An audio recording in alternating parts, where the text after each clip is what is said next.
panitia. Kita yang dari Maluku Utara jauh-jauh ke sini untuk Kongres. Betul. Kota itu berdiri di sini. Orang yang berapa yang itu. Semua kita punya hak. Sampaikan ke ketua panitia. Kita ke sini untuk ikut Kongres.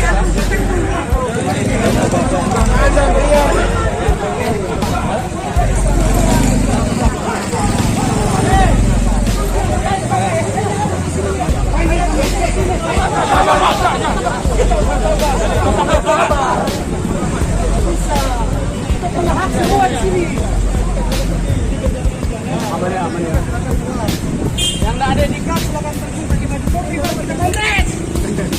Tidak Kongres HMI Pak. Nanti HMI bukan independen. Kongres HMI. Tutup jalan. Siap. Ayo.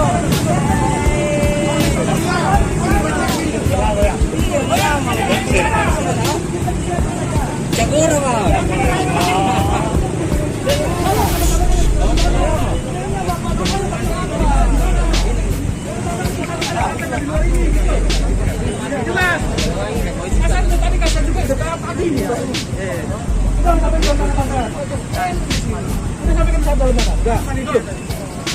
Udah panggil aja panitianya biar jelas ini. Kita datang jauh-jauh masa nggak boleh masuk kan aneh.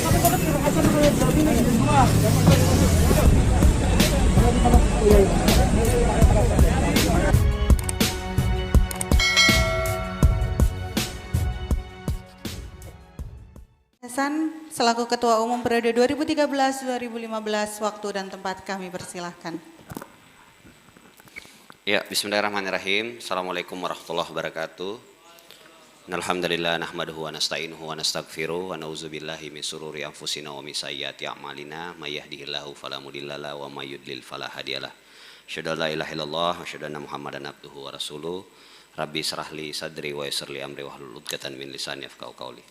Alhamdulillah segala puji bagi Allah atas limpahan rahmat dan kasih sayangnya sehingga kita semua bisa hadir ya di forum yang insya Allah penuh keberkahan ini, penuh manfaat ya. Saya sebenarnya belum tertarik gitu datang ke Surabaya kalau enggak undangan untuk hadir di bedah buku ini Mas. Ya, selain karena situasi Covid, juga tuntutan akademik ya, ini bayangin nih kita ngisi materi sambil ikut kuliah. Dan ya banyak beberapa hal lain lah, tapi karena sebuah kehormatan saya diundang oleh teman-teman untuk bisa sharing ya terkait buku almarhum Mulyadi P. Tamsir, Ketua Umum PBHMI 2016-2018 dengan tema mengubah dari jantung gagasan-gagasan penting untuk masa depan HMI. Mungkin nanti saya nggak akan panjang lebar ya, ada Mas Airlangga di sini yang akan memboboti secara substansi ya apa yang akan yang harus kita kerjakan ya di HMI dengan merefleksikan apa yang sudah dituangkan almarhum Mulyadi dalam buku ini ya, yang setahu saya dibantu juga oleh Mas Sofa ya sebagai editor ya. Juga akan dilengkapi nanti pengalaman-pengalaman secara pribadi mungkin Ami Jaya sebagai sekjen, Mas Rendra ya sebagai sahabat beliau, dan tentu secara dari perspektif keluarga ya Mas Bowo. Semalam sama sewaktu saya ngumpul sama teman-teman PBHMI 2013-2015 dan juga sebagian, karena sebagian besar pengurus 2016-2018 ya, elitnya, ketua-ketua bidang, wasekjen, bendahara, wabendum dan seterusnya ya, termasuk ketum almarhum Mulyadi kan sekjen 2013-2015 gitu. Jadi sedikit banyak aku dan saya dan almarhum ini interaksinya panjang gitu ya, sehingga pada saat musibah beberapa bulan lalu ya memang kita semua, bukan cuma kita semua kader HMI saya kira, tapi masa depan umat dan bangsa itu kehilangan satu satu figur ya, tokoh muda ya yang punya keberpihakan terhadap umat dan bangsa. Tuh, karena saya selalu menganggap bahwa Kongres itu harus melahirkan satu generasi terbaik umat dan bangsa. Ya, jadi kalau pucuk pimpinannya itu ya tokohnya, tokoh dalam generasi itu. Pun juga teman-teman yang ada di sini itu adalah merepresentasi, ya, merepresentasi wajah umat dan bangsa di masa yang akan datang. Gitu. Sehingga saya selalu marah ya kalau kehadiran kita secara simbolik itu tidak dimaknai secara futuristik gitu. Bahwa kehadiran kita ini itu sebenarnya sebuah gerak sejarah ya, yang kita bisa memproyeksi ke depan wajah-wajah umat dan bangsa ini seperti apa. Sehingga kalau dalam kongres itu minim gagasan ya, itu yang selalu dikeluhkan oleh Mas Mul ya. Kongres itu harus padat terhadap gagasan dan seterusnya. Bukan apa-apa, karena ini adalah etalase HMI gitu. Kalau yang selama ini kita tonjolkan itu kerumunan ya, kekerasan, perpecahan dan seterusnya, maka minta maaf, HMI itu nggak bakalan bisa diterima oleh zaman di masa yang akan datang. Gitu. Jadi teman-teman semua, ya, kita harus belajar nih dari almarhum Mulyadi ini. Ya. Dia kalau ini sampai merinding saya. Kalau teman-teman baca di buku ini di awal-awal itu luar biasa beliau.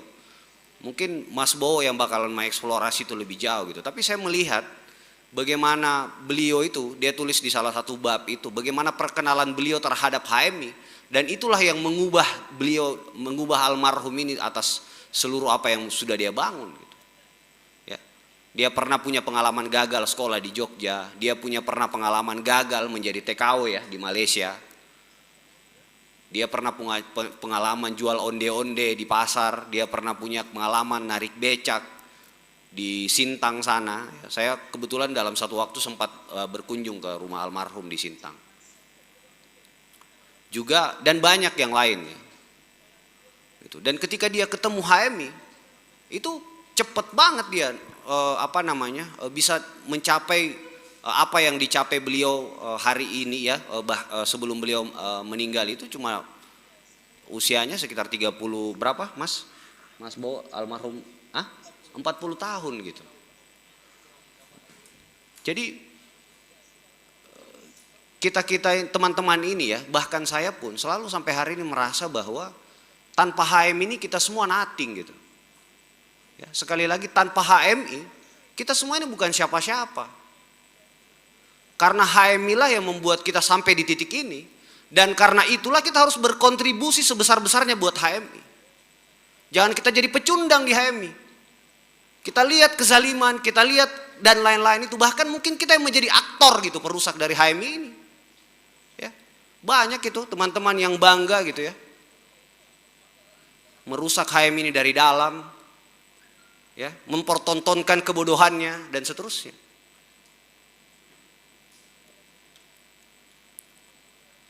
Jadi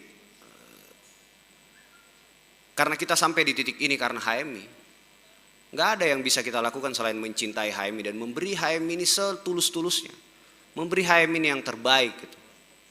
Karena HMI adalah rumah besar ya, HMI adalah produsen kader-kader terbaik umat dan bangsa di masa yang akan datang. Jadi boleh kita masuk dari beragam latar belakang dan seterusnya, tapi ketika kita sudah masuk di HMI, maka tujuan kita satu. Terbinanya insan akademis, pencipta, pengabdi yang bernafaskan Islam dan bertanggung jawab atas terwujudnya masyarakat adil makmur yang diridhoi Allah Subhanahu wa taala. Kalau ada orang datang ke HMI dan tujuannya bukan itu, maka dia itu benalu. Ya. Orang-orang cari hidup aja, cari untung di HMI. Karena dia nggak menyadari hakikat keberorganisasian dia. Dan itu yang saya kenal almarhum Mas Mul ini sejak 2010. Saya masuk bareng-bareng, saya dari kampung di Makassar sana di Goa, almarhum ini dari Sintang. Temu, belajar, berproses ya. Kita membangun komitmen waktu itu, alhamdulillah saya jadi ketua umum, ditakdirkan walaupun usia saya 5 tahun lebih muda dari beliau. Tapi beliau sangat profesional, beliau sangat menghargai saya sebagai ketua umum. Dan begitupun saya sangat menghargai beliau sebagai sekjen dan sebagai kakak saya. Dia yang banyak mempertontonkan, dia yang banyak membimbing saya sampai hari ini gitu.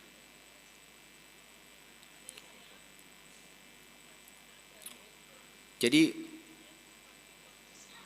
mudah-mudahan semangat almarhum ini terus ada sama kita ya.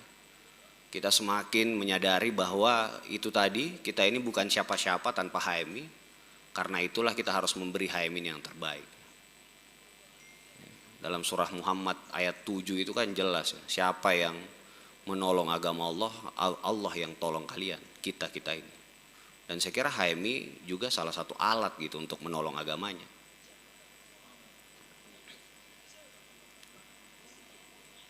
Juga almarhum ini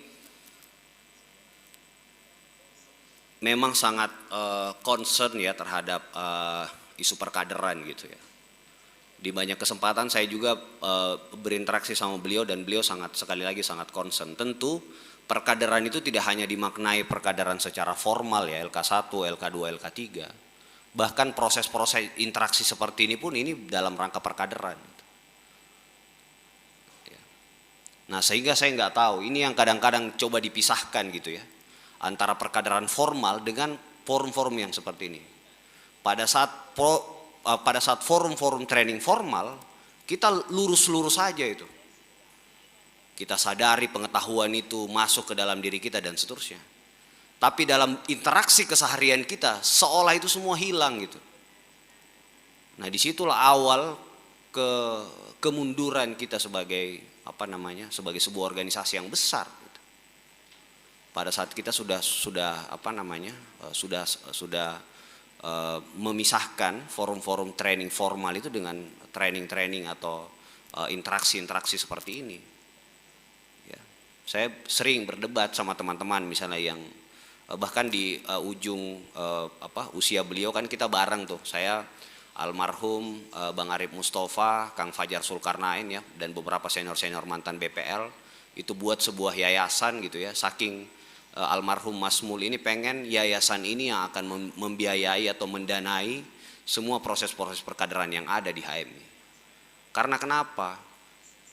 Ketika ada infiltrasi kepentingan yang masuk dalam training-training formal kita, maka di situ jugalah salah satu awal kemunduran HMI. Ya, kita banyak itu tema-tema LK2 yang sudah tertata gitu ya, tersusun dengan baik itu berubah itu karena kepentingan kita mengakomodasi pekerja-pekerja politik ya, tokoh-tokoh politik dan seterusnya. Tiba-tiba kita dapat LK2 judulnya aneh-aneh gitu Mas. Cuma karena kita pengen orang yang datang ini nyumbang di acara kita. Itu kan memalukan. Dan siapa yang memperbuat itu? Kita sendiri itu, teman-teman sendiri. Emang bisa orang-orang dari luar HM ini bawa pemateri masuk? Kan nggak mungkin. Nah itulah yang selalu dikeluhkan ya yang membuat kami semua ini ya, kita nggak pengen kata Mustafa Camran, kita nggak boleh mengutuk kegelapan gitu. Yang boleh kita lakukan ya menyalakan satu lilin kebaikan. Jadi itulah yang coba kita terus lakukan sama almarhum. Kita dorong terus apa yang kita bisa lakukan, apa yang kita bisa jangkau ya. Kita mendidik teman-teman yang berinteraksi dengan kita dengan sebaik-baiknya.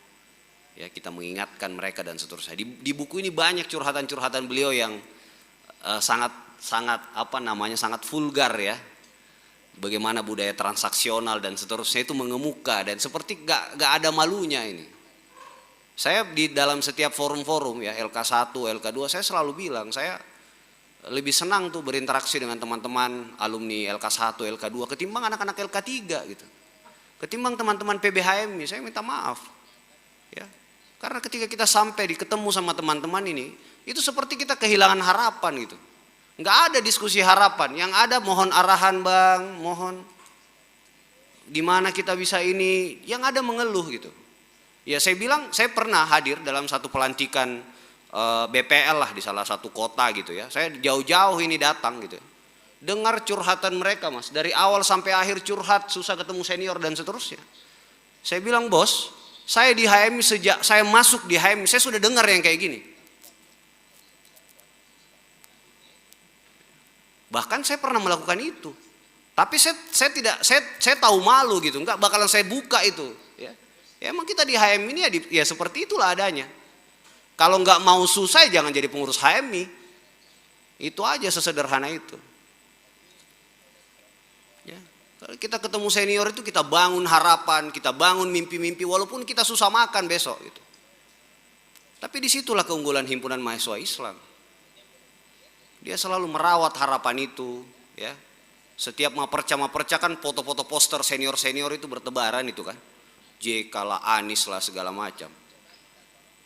Walaupun kadang-kadang itu ada negatifnya juga ya. Seolah-olah dengan masuk HMI sudah langsung jadi Pak JK, Pak Anies gitu kan. Padahal dia nggak tahu orang ini sampai ke situ berdarah-darah juga gitu. Ya, saya cerita ini ya ya karena saya mengalami juga proses-proses yang panjang itu. Mungkin karena kebanyakan makan mie instan ya, jadi pendek gitu. Tapi itu ya, saya kira tugas kita semua menjaga himpunan mahasiswa Islam ini, karena HMI ini adalah rumah ya umat dan bangsa. Dia produsen terbaik, saya kira. Saya meyakini HMI ini adalah organisasi mahasiswa terbaik ya. Saya punya pengalaman keliling ke 300 sekian kabupaten kota. Saya berkeliling juga diundang ke Palestina, ke nyebrang ke Israel. Saya pernah ke Afrika Selatan dan lain-lain lah, ke Eropa, ke Amerika dan seterusnya. Dan saya kira HMI ini bukan cuma organisasi mahasiswa Islam tertua dan terbesar di Indonesia, tapi dia adalah organisasi mahasiswa Islam tertua dan terbesar di dunia. Jadi syarat untuk kita besar di HMI itu sederhana. Kita harus ikut besarkan HMI ini dengan penuh kesungguhan dan keikhlasan. Ya. Kalau sedikit-sedikit teman-teman berkontribusi terus langsung pengen dapat kickback, itu pemain proyek. Apa itu? Apa namanya, Mas? Yang cari proyek terus dia nggak kerjain proyeknya, dikasih orang lain lagi. Maklar, broker ya. Ya itu begitulah. Kalau cepat-cepat mau dapat ya, buat seperti ini, saya dapat apa? Itu broker itu. Ya, bukan kader HMI. Ya. Jadi dari almarhum Mulyadi ini kita banyak dapat pembelajaran ya, bahwa dengan segala macam dinamika kehidupan yang beliau tempuh, ketika beliau masuk HMI dan menemukan itu, dia ketemu sebuah cahaya gitu ya, dan cahaya itu yang mengantarkan beliau sampai di pengabdian tertinggi beliau lah. Ya, kita doakan beliau husnul khatimah, mudah-mudahan kita bisa meneladani apa yang sudah dilakukan oleh beliau. Al-Fatihah. Bismillahirrahmanirrahim. Terima kasih. Billahi taufiq wal hidayah. Assalamualaikum warahmatullahi wabarakatuh.